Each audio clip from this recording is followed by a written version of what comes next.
6:19 a.m. Atención, Felipe, como si fueran pocos. Buenos días. Los golpes para el gobierno, los escándalos dentro del gobierno, el tema de orden público. Aparece ahora un nuevo problema, Felipe, directamente dirigido al corazón del gobierno. Se podría caer la reforma pensional que fue aprobada por el Congreso el año pasado y que debe entrar en vigencia a mitad de este año. La Corte Constitucional ha recibido ya la ponencia oficial del magistrado Jorge Enrique Ibáñez, que es una ponencia negativa. Dice él, ponente significa el hombre que tiene en sus manos la elaboración del documento con la sentencia. Dice el magistrado Ibáñez, Felipe, que hubo errores en el trámite de la reforma pensional, especialmente en el cuarto debate. Cuando la Cámara acogió el texto que venía del Senado, lo pupitrearon y que no hubo consecutividad ni suficiente discusión. Sí, no, inclusive en esto lo que se sabe es que los magistrados en su gran mayoría estarían de acuerdo con este vicio de procedimiento, porque como bien usted lo dice, no hubo cuarto debate, sino que acogieron el del Senado, por un lado. Pero por el otro, también ha trascendido que los magistrados trataron de poner una medida cautelar para que no entrara, digamos, algunas cosas de la ley pensional, como por ejemplo tenerse que trasladar a los fondos privados de pensiones después de 2 salarios mínimos.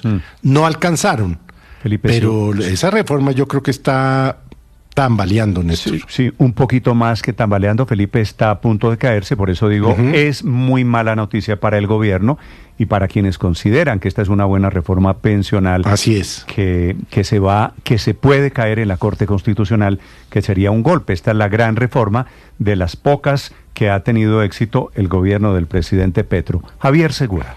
Néstor, buenos días. El magistrado Jorge Enrique Ibáñez, presidente de la Corte Constitucional, presentó, según la revista Cambio, ponencia negativa sobre la reforma pensional, argumentando que la norma es inconstitucional por vicios de forma y de fondo.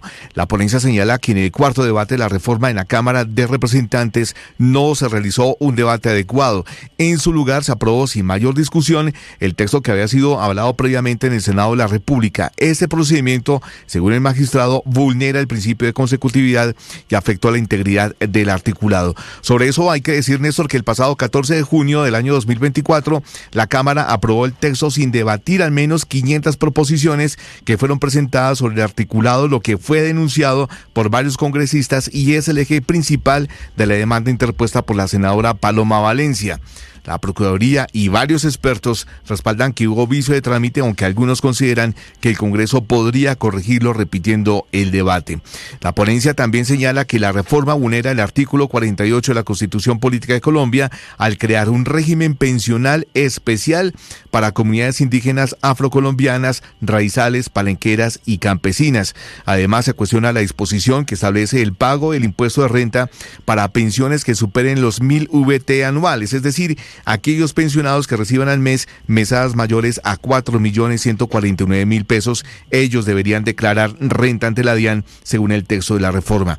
La Corte Constitucional debe resolver primero el impedimento de la magistrada Diana Fajardo antes de avanzar en la discusión de la ponencia. El plazo inicial para emitir sentencia es el 28 de mayo, pero podría extenderse si se convocan audiencias públicas o se presentan nuevas recusaciones. Contra la reforma pensional han llegado 50 demandas y se han aceptado unas 12 provenientes de abogados, activistas y congresistas en las cuales alegan irregularidades en el debido trámite.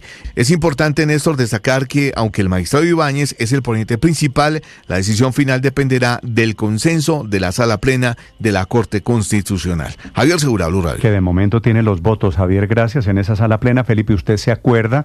Aquí pasó como el cuento de Eber Castro. Se les dijo, les advirtió. Se les advirtió, sí. Eso quedó mal hecho, Felipe, quedó mal hecho. Sí. Y la Corte Constitucional lo que hace es y ellos lo examinar. Sabían, Néstor, cuando lo aprobaron a pupitrazo así, sin haberle hecho debate, el cuarto debate, ellos lo sabían y se la estaban jugando, pero Felipe, tengo entendido que no solo la podrían tumbar por razones de forma, sino también de fondo, Néstor. Bueno, en eso está la Corte Constitucional, que no vayan a decir después, digo, se les es que advirtió. No los dejan gobernar. Sí, Andrés Calle... Hacen las cosas mal, ¿no? Andrés Calle era el presidente de la Cámara de Representantes, Luis Fernando Velasco era el ministro del Interior, y la aprobaron así rápido, pupitreada, porque si no lo hacen se les cae. Así que por hacerlo mal hecho, se va a caer o se puede caer, todavía no es una decisión, se puede caer en la Corte Constitucional. Este es el primer golpe para el gobierno. El segundo es que se ha venido creciendo de a poco el escándalo alrededor de Papá Pitufo. La nueva acusación la hace el ministro de Comercio, se llama Luis Carlos Reyes, que era director de la DIAN, cuando Roy Barreras le pidió a modo de cuotas burocráticas la dirección de la DIAN en Buenaventura y en Cali, por donde se mueve como pez en el agua Papá Pitufo. No era simplemente una corbata, la sospecha es que había una complicidad de Papá Pitufo con muchos políticos.